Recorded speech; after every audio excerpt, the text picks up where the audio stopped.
নমস্কার বন্ধুরা। কর্মসূত্রে বাইরে থাকা কয়েকজন বন্ধু মিলে গড়ে তোলা এই ইউটিউব চ্যানেল প্রবাসী গল্পের আসরে আপনাদের স্বাগত জানাই। এখানে আমরা আমাদের পছন্দসই কিছু উপন্যাস, গল্প, নাটক ও কবিতা পাঠ করব পর্যায়ক্রমে। আশা করি আপনাদের ভালো লাগবে। আমাদের প্রথম নিবেদন অমর ঔপন্যাসিক সুনীল গঙ্গোপাধ্যায়ের কালজয়ী সৃষ্টি সেই সময়। আজ চতুর্থ পর্ব। গল্প পাঠে রয়েছেন আমাদের বন্ধু মৌসুমী। শুরু হচ্ছে সেই সময়।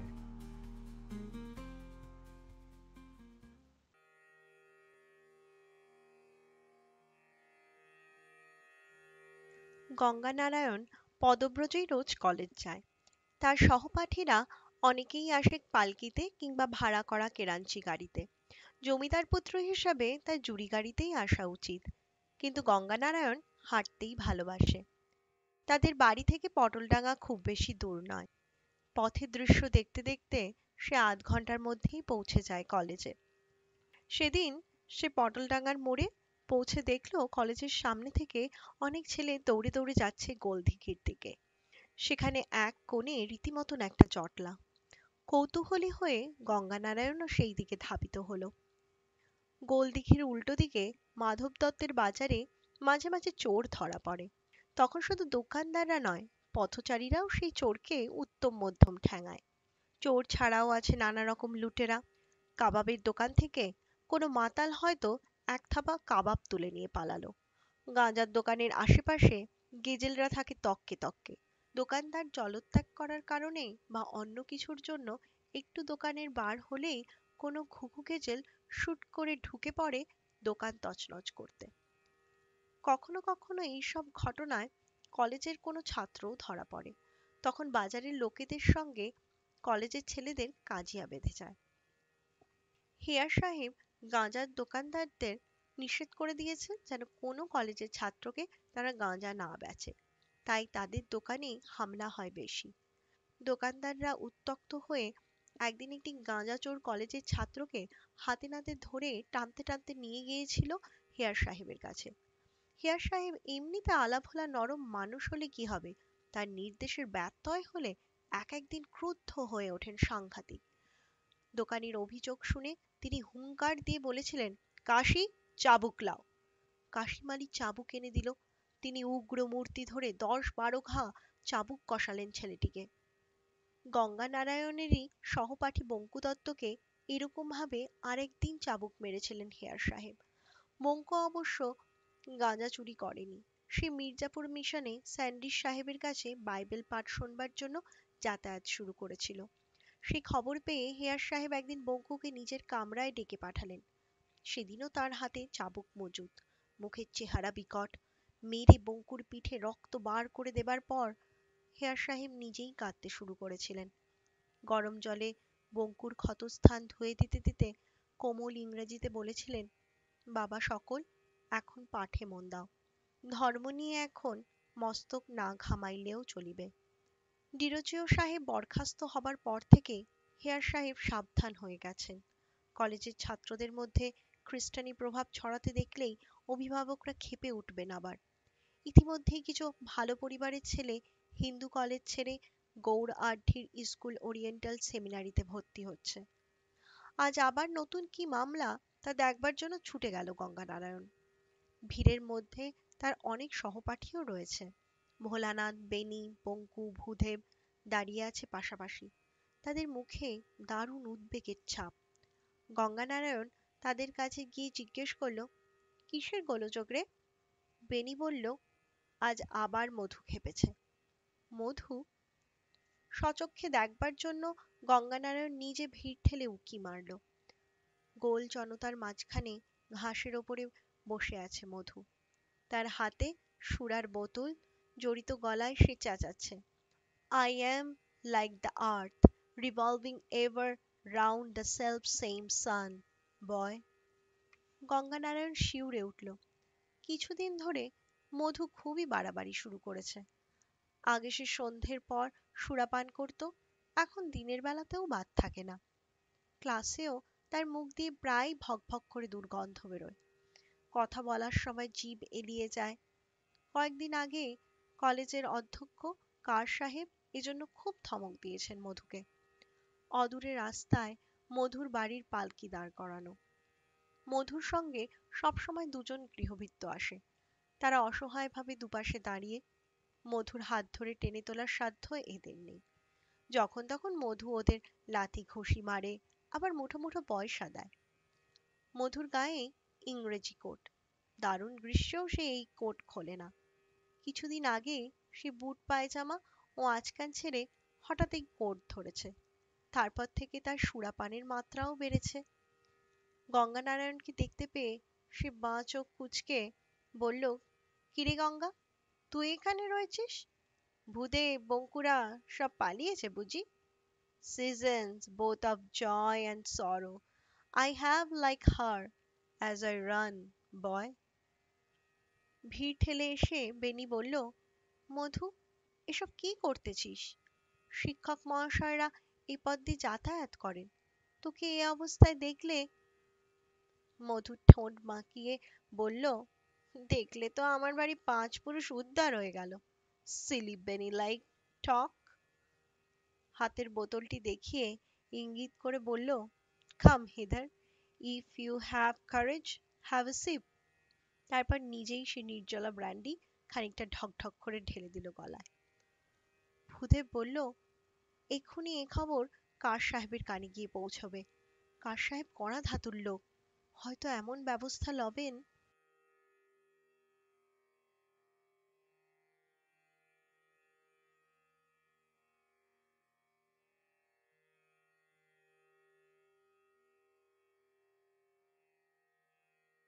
তাকে থামিয়ে দিয়ে মধু হুঙ্কার দিয়ে বলল, I hate the damn fellow car. This will do me no harm, none whatever এভার। বেনি বলল, চুপ চুপ, কাণ্ডা কাণ্ডে জ্ঞান একেবারে গেছে দেখছি। স্যারের নামে ও কথা বলতে আছে? বঙ্কু বলল, মধু ওঠ, কলেজ যাবি না? মধু ফরাসি কায়দায় কাঁধ ঝাঁকিয়ে বলল, নো। বঙ্কু বলল, গত 1 সপ্তাহ তুই আসিস নাই, তুই কি আর পড়বি না? ভূদেব বলল, কেন পড়বে না? চল মধু, আমাদিগের সঙ্গে চল। মধু বলল, তোরা যা, you goody goody boys, you go to the class. আমি আর যাব না। ভোলানাথ ফিসফিস করে বলল, এই চুপ চুপ, রিত সাহেব যাচ্ছেন। অন্যরা ঘাড় ঘুরিয়ে দেখল। তাদের কলেজের অঙ্ক শিক্ষক রিত সাহেব গোলদিঘির রেলিং এর পাশ দিয়ে ছাতা মাথায় দিয়ে হেঁটে যাচ্ছেন ধীর পায়ে। চোখ দুটি চিন্তামগ্ন। মধু বলল, হো, দ্যাট ফেলো। ভয়ের কি আছে? আমি আর ভয় পাই না। রিত সাহেব দূরে চলে যাবার পর ভূদেব হাসতে হাসতে বলল, যতই মুখে সাহস দেখা মধু, রিত সাহেবকে তুই ভয় পাস ঠিকই।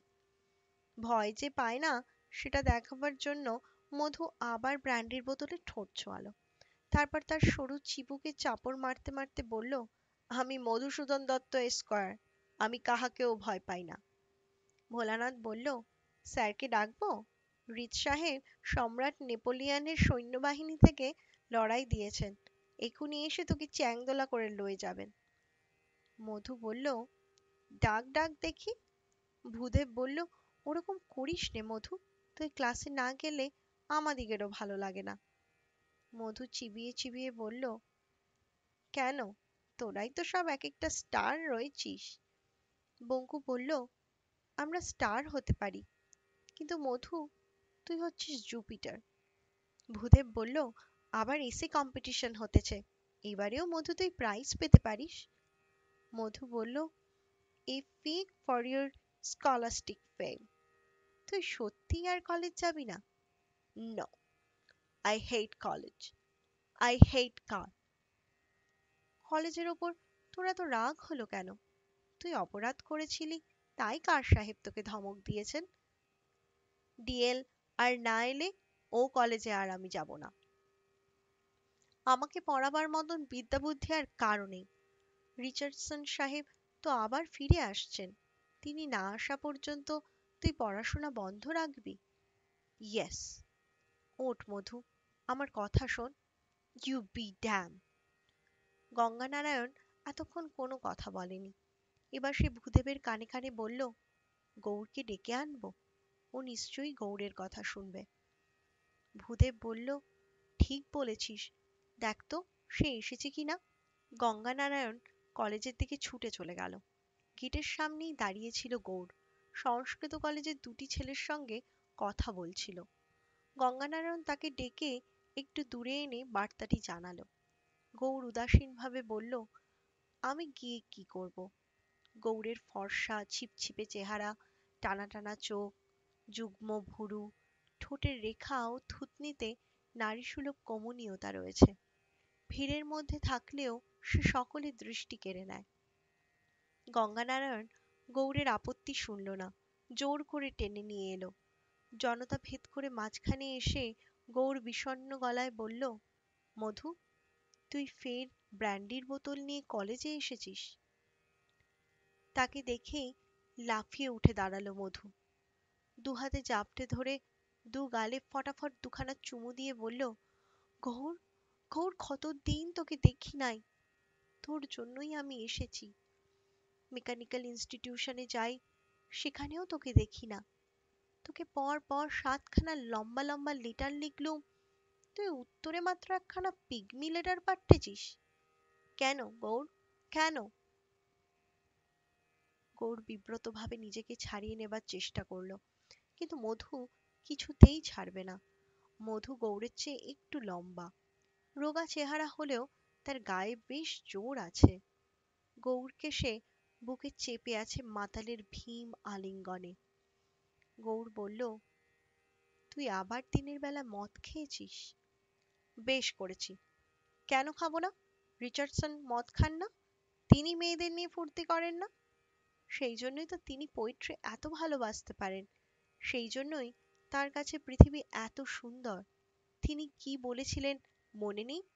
To cold and vulgar minds, how large a portion of this beautiful world is a dreary blank. Gour, কবিতা ছাড়া আমার আর কিছুই ভালো লাগে না। Poetry widens the sphere of our purest and most permanent enjoyments. দেখিস, একদিন আমি কত বড় হব, বায়রন, বায়রনের সমান। তোরা তখন আমার জীবনী লিখবি। গৌর বলল, বেশ তো, বড় কবি হবি, কিন্তু তুই আমাকে কথা দিয়েছিলি মদ খেয়ে কলেজ পানে আসবি না। কথা? আমি কোনো কথা রাখতে পারি না। ইট ইজ ট্রু গৌর, আমি কথা রাখতে পারি না। ভূদেব পারে, বঙ্কু পারে, গঙ্গা পারে, রাজনারায়ণ পারে, আমি পারি না। তা বলে তুই আমার ওপর রাগ করবি? তোর বিহনে যে আমি বাঁচতে পারি নে। তুই তো কথা রাখিস গৌর, তবু কেন তুই আমার বাড়িতে আসবি বলেও আসিস নে? ভিড়ের মধ্যে থেকে কে একজন চেঁচিয়ে বলল, এই যে কেষ্টরাধার মান অভিমান। ভূদেব বলল, লোকে সং দেখছে, গৌর, মধুকে এখান থেকে নিয়ে চল। মধু কোনো দিকেই ভ্রুক্ষেপ করছে না। গৌরের মুখের দিকে এক দৃষ্টি তাকিয়ে থেকে বলল, শুধু একটা প্রমিস আমি রাখবই। I will go to England. I will, I will. I sigh for Albion's distant shore. Gour ধীর স্বরে বলল, আমাকে এবার ছাড় মধু, আমি কবি হব না, তাই আমি এখন কলেজ যাব। মধু অবিকল রিচার্ডসন সাহেবের গলা নকল করে কাতরভাবে গর্জন করে উঠল, Oh no, I beseech you. Low raised upon this vast aerial height, this realm of air. আজ কেউ কলেজ যাবে না। না, আজ তোরা আমার সঙ্গে চল। ভূদেব, বেনি, বঙ্কু, গঙ্গা, চল, সবাই চল। এক হাতে গৌরকে ধরে রেখে অন্য হাতে সে অন্য বন্ধুদের ধরবার চেষ্টা করলো।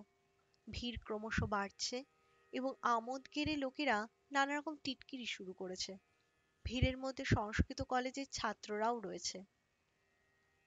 সংস্কৃত কলেজ ও হিন্দু কলেজ সন্নিহিত বাড়িতে বসলেও দুদল ছাত্রের মধ্যে রেষারেষি আছে। হেয়ার সাহেবের সুপারিশের কিছু ফ্রি ছাত্র ছাড়া হিন্দু কলেজের অধিকাংশ ছাত্রই আসে বিশিষ্ট ধনী পরিবার থেকে। সেই তুলনায় সংস্কৃত কলেজের ছাত্রদের গেঁয়ো গেঁয়ো চেহারা। তারা এখনো জামা পরতে শেখেনি, উড়ুনি গায়ে জড়িয়ে আসে, কিন্তু তাদের জিভগুলি ক্ষুরোধার। হুল ফোটানোর মন্তব্য করতে তারা ওস্তাদ। মধুর গায়ের রং কালো আর গৌড় খুবই ফর্সা বলে তারা নানা রকম উপমা মিশিয়ে কটুকাটব্য করছে। ভূদেব এসব পছন্দ করে না। মধুর পাল্লা থেকে ছাড়া পাওয়া যাবে না বুঝে সে দ্রুত ভিড় ছাড়িয়ে এসে উঠে বসল মধুর পালকিতে। গৌরদাসকে মধু তখনও ছাড়েনি। এক হাতে ব্র্যান্ডির বোতল, অন্য হাতে গৌড়ের কবজিটা শক্ত করে চেপে ধরে সেও টলতে টলতে বেরিয়ে এলো ভিড় ছেড়ে। এক পালকিতে সব বন্ধুদের জায়গা হবে না বলে মধু খুব জোরে শীষ দিয়ে উঠল দুবার। জিভের তলায় আঙুল দিয়ে ফিরিঙ্গিদের মতন সে চমৎকার শীষ দিতে শিখেছে। পটলডাঙার মোড়ে পালকি বেহারাদের আড্ডা। দুখানি পালকি ছুটে এলো তৎক্ষণাৎ। সবাই মধুকে চেনে আর খাতিরও করে খুব।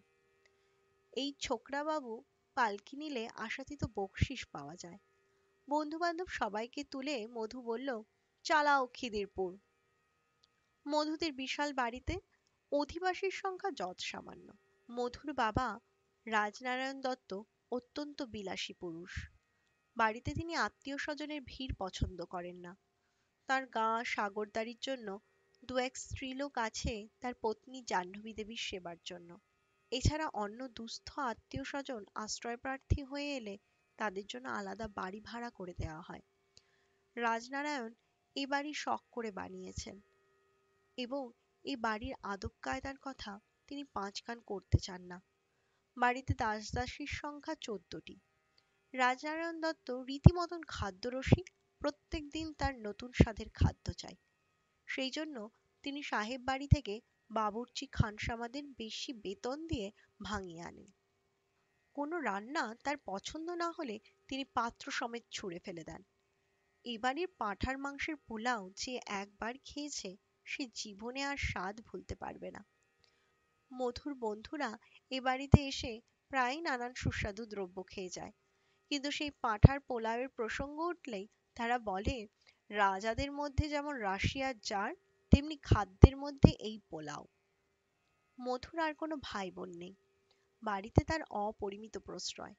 মধুর যে কোনো হুকুম তামিল করার জন্য ৫-৭ জন ভৃত্য সব সময় মুখিয়ে থাকে। জাহ্নবী দেবীর কড়া নির্দেশ, আর যে কোনো কাজই থাক, মধু কোনো জিনিস চাইলে মুখ থেকে কথাটি খসানো মাত্র যেন তা পায়। রাজনারায়ণ দত্তও পুত্র স্নেহে অন্ধ। Bengal Spectator, Calcutta Literary Gazette, Comet প্রভৃতি কাগজে তার ১৭-১৮ বছরের ছেলের পদ্য ছাপা হচ্ছে, সেজন্য তার গর্বের অন্ত নেই। আদালতে তার সহকর্মী বিধুশেখর একদিন বলেছিলেন, তোমার ছেলে যা দারুণ ইংরেজি শিখেছে, দুদিন বাদে তো সাহেবদের মাথায় হাঁকবে।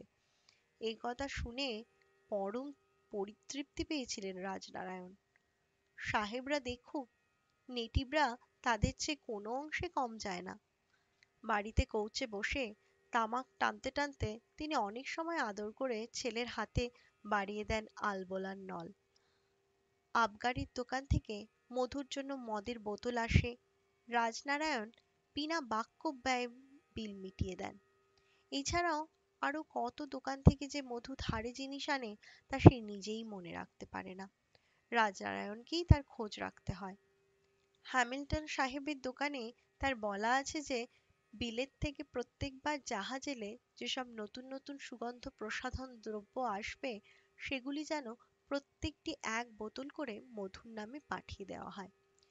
বাড়ির লোকেদের জব্দ করার জন্য মধুরও বাতিকের শেষ নেই। প্রায়ই নতুন নতুন জিনিসের জন্য বায়না ধরে সে নিজের ঘরে বসে মিটিমিটি হাসে। রাজনারায়ণ বিভিন্ন দিকে লোক পাঠান সেই জিনিসের সন্ধানে। টাকার কোনো পরোয়া নেই, জিনিসটি চাই যে কোনো উপায়। সংগ্রহ করা হলে রাজনারায়ণ নিজে সেটি মধুর কাছে নিয়ে এসে হাসতে হাসতে বলেন, এবার আরো কিছু বলো দেখি। এইভাবে বাপ ছেলেতে খেলা চলে। অবশ্য মধুর প্রধান নেশা বই কেনা। বন্ধুদেরও মধু নানা রকমের তাক লাগিয়ে দেয় প্রায়ই। নিজের ঘরে বসিয়ে তাদের জিজ্ঞেস করে, কে কোন খাবার খেতে চাস বল চোখ মুদে, যে কোনো জিনিসের নাম কর, আমি 5 মিনিটের মধ্যে তোদের জন্য তা এনে দেব গরম গরম। সত্যি সে তা পারে। মুরগি, মাটন, ছানার ডালনা, ডিমের হালুয়া, যে কোনো কিছুর নাম করলেই হলো, সঙ্গে সঙ্গে হাজির, এবং গরম। মধুর জন্য নাকি প্রত্যেকদিন 4-5টি উনুনে অনেক রকম খাবার সবসময় তৈরি থাকে। তার যেটা ইচ্ছে খাবে, যেটা ইচ্ছে হবে না খাবে না। কোন দিন তার কোনটি খেতে ইচ্ছে হবে তা আগের থেকে জানবার উপায় নেই। অবশ্য এমন দিনও যায় মধু কিছুই খায় না।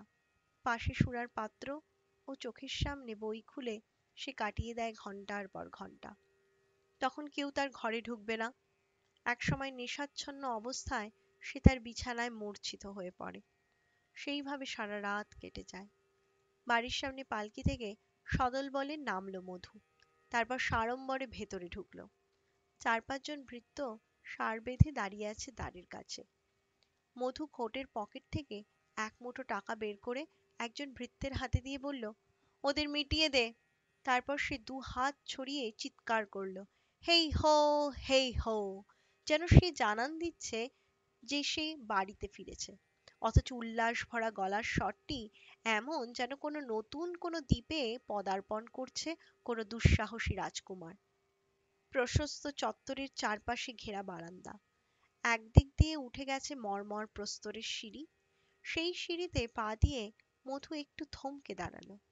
তারপর আপন মনে বিড়বিড় করে বলল, if you meet my father.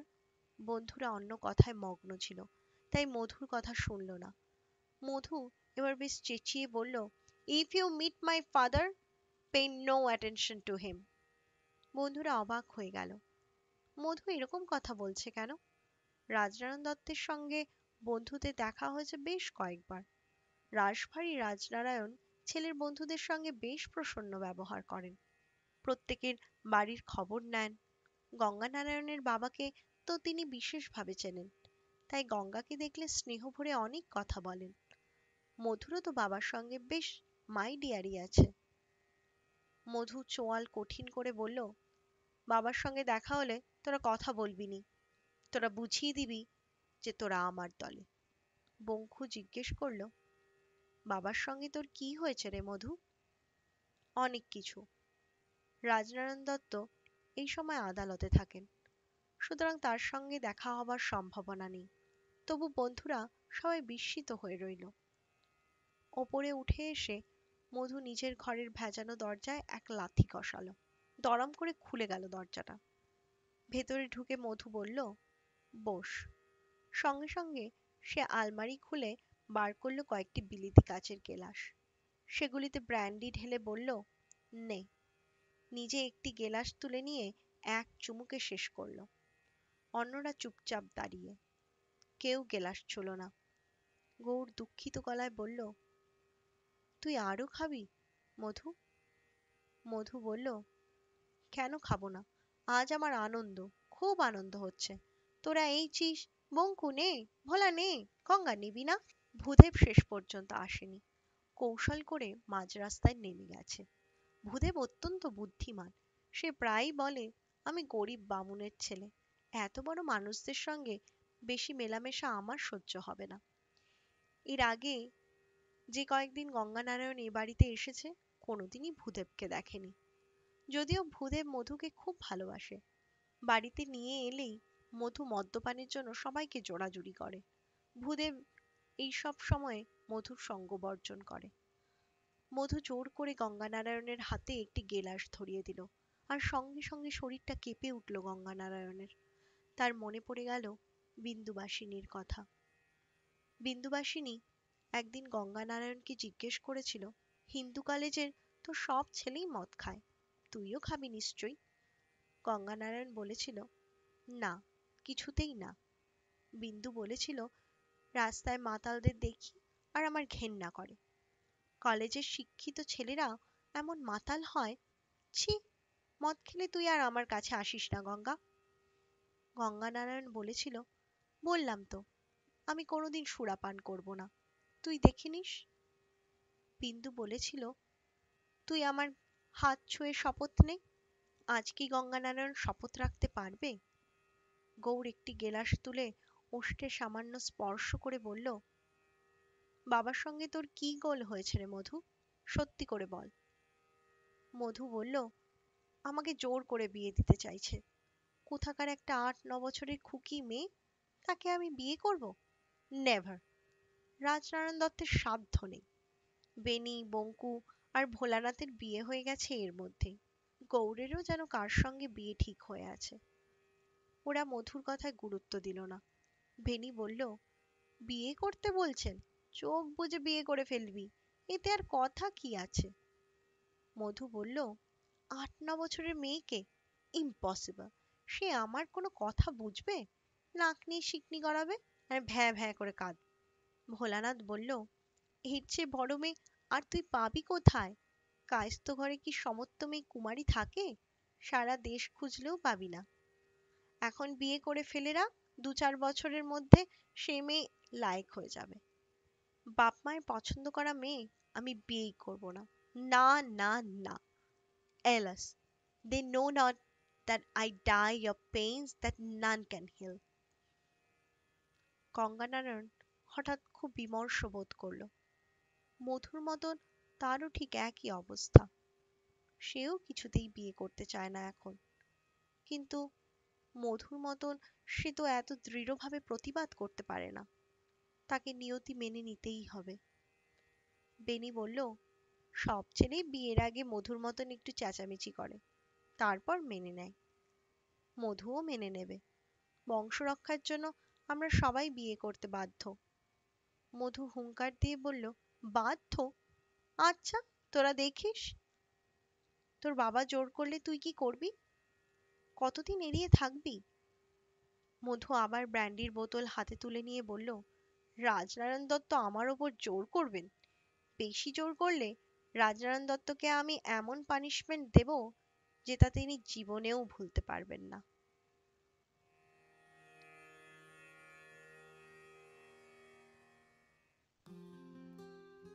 আপনারা শুনছিলেন সুনীল গঙ্গোপাধ্যায়ের অমর সৃষ্টি উপন্যাস সেই সময়।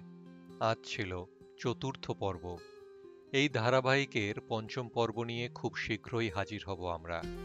আমাদের এই প্রচেষ্টা আপনাদের কেমন লাগছে অবশ্যই জানাবেন, কারণ আপনাদের ভালোবাসা ও অনুপ্রেরণা আমাদের উজ্জীবিত করবে।